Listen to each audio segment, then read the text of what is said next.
అనేక ఇబ్బందులు ఎదుర్కొంటా ఉంది ఇవాళ మార్కెట్లో. ఈరోజు చేనేత రంగానికి అనేక ఛాలెంజెస్ ఉన్నాయి.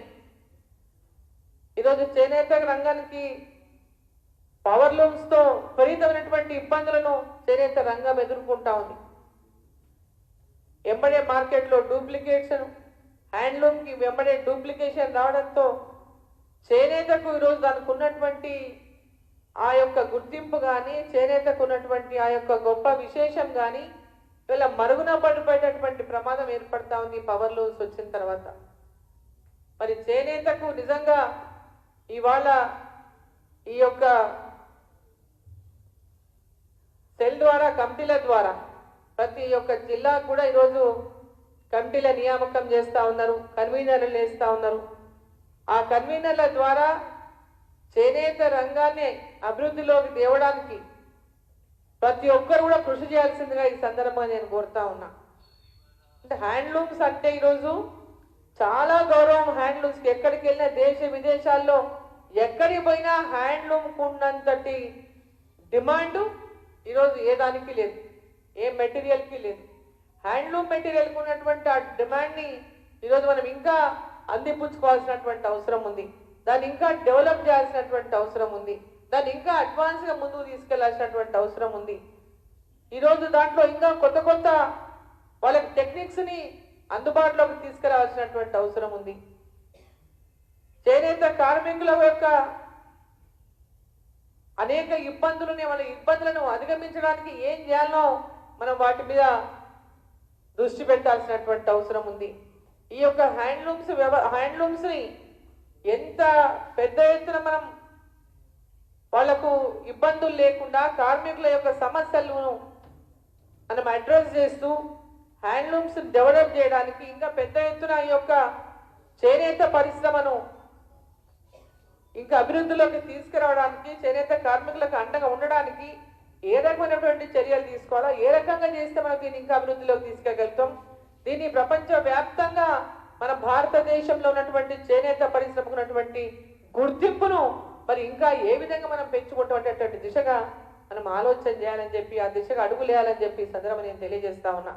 ఒకప్పుడు గద్వాల చీరలు ప్రసిద్ధి, పెద్ద ఎత్తున ప్రసిద్ధి ఉండేది. స్టార్టింగ్ కాటన్ చీరలకు సిల్క్ బార్డర్లు వచ్చాయి. రాను రాను ఒక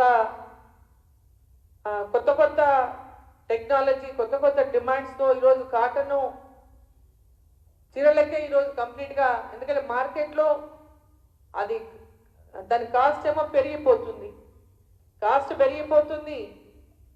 మార్కెట్లోనేమో వాటిని ఆ కాస్ట్కు కొనేటటువంటి పరిస్థితి లేదు. సో దాంట్లో ఈరోజు కాటన్ అనేటటువంటిదే మరుగున పడిపోయేటటువంటి పరిస్థితి వచ్చింది. సో అదేవిధంగా ఒకప్పుడు నాకు బాగా గుర్తు, మొట్టమొదటగా నేను ఎమ్మెల్యే అయినప్పుడు గద్వాల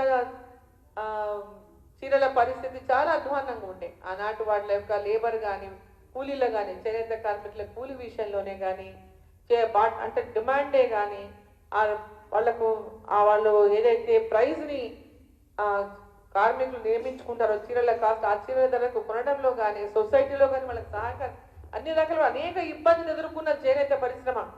ఆ తర్వాత అక్కడ లోకల్గా నేను శాసనసభ్యురాలుగా గద్వాల చీరల యొక్క నైపుణ్యాన్ని ఇంకా పెంచుకోవడానికి వాళ్ళకి అన్ని రకాలుగా ఉండి వీవర్స్ అంతా పిలిచి మీటింగ్లు పెట్టి వాళ్ళందరితో ఎప్పటికప్పుడు కోఆర్డినేషన్ చేసి ఏ విధంగా మనము ఈ యొక్క చేనేత రంగాన్ని కాపాడుకోవాలి, దీన్ని ఇంకా ఏ విధంగా ముందుకు తీసుకెళ్ళినటువంటి విధంగా అన్ని రకాలుగా లోకల్గా ఉన్నటువంటి వీవర్స్తో పిలిచి మాట్లాడి దాన్ని ముందుకు తీసుకునేటటువంటి ప్రయత్నం చేసినాం. ఈరోజు మళ్ళీ పెద్ద ఎత్తున గద్వాల మార్కెట్ రివైవ్ అయిపోయింది. రోజు 100 కార్లు వస్తాయి గద్వాలకి, రోజు 100 కార్లు గద్వాలకు వస్తాయి. హైదరాబాద్ నుంచి ఎక్కడెక్కడ నుంచి వచ్చి గద్వాల పోయి ఈరోజు చీరలు తీసుకునేటటువంటి పరిస్థితి. ఆ విధంగా ఇప్పుడు నారాయణపేట చీరలే కానీ, ఈరోజు రాజోలి అదంతా కూడా గద్వాల చీరలు నేస్తారు, అమర్చింతలు నేస్తారు, సీసుకుంటలు నేస్తారు. అన్నీ కూడా మహబూబ్ నగర్ జిల్లాకు వస్తేనే పెద్ద ఎత్తున హ్యాండ్లూమ్ వ్యవస్థ ఉన్నది. కాబట్టి దీన్ని ఇంకా మనం రాష్ట్ర వ్యాప్తంగా ఉన్నటువంటి ఈ చేనేతను మనం ఏ విధంగా ప్రోత్సహించాలి, దానికి తగినటువంటి విధంగా ఏ విధంగా ఆ కార్మికులకు కూడా మనం అండగా నిలబడాలి, వాళ్ళ ఉపాధిని ఏ విధంగా పెంచాలి, వాళ్లకు గిట్టుబాటు అయ్యేటటువంటి విధంగా దీంట్లో ఏ విధంగా ముందుకు తీసుకెళ్ళాలి. పెద్ద కాంపిటీషన్ ఈరోజు హ్యాండ్లూమ్లల్లా చాలా పెద్ద కాంపిటీషన్ ఫేస్ చేస్తున్నాం. పెద్ద కాంపిటీషన్ ఇవాళ గద్వా మన దగ్గర నేసే చీరలన్నీ కూడా కంచి ధర్మవరం అవన్నీ కూడా మన చీరలే ఉంటాయి, కానీ కంచి ధర్మవరం అని పేరు పెట్టుకుంటారు.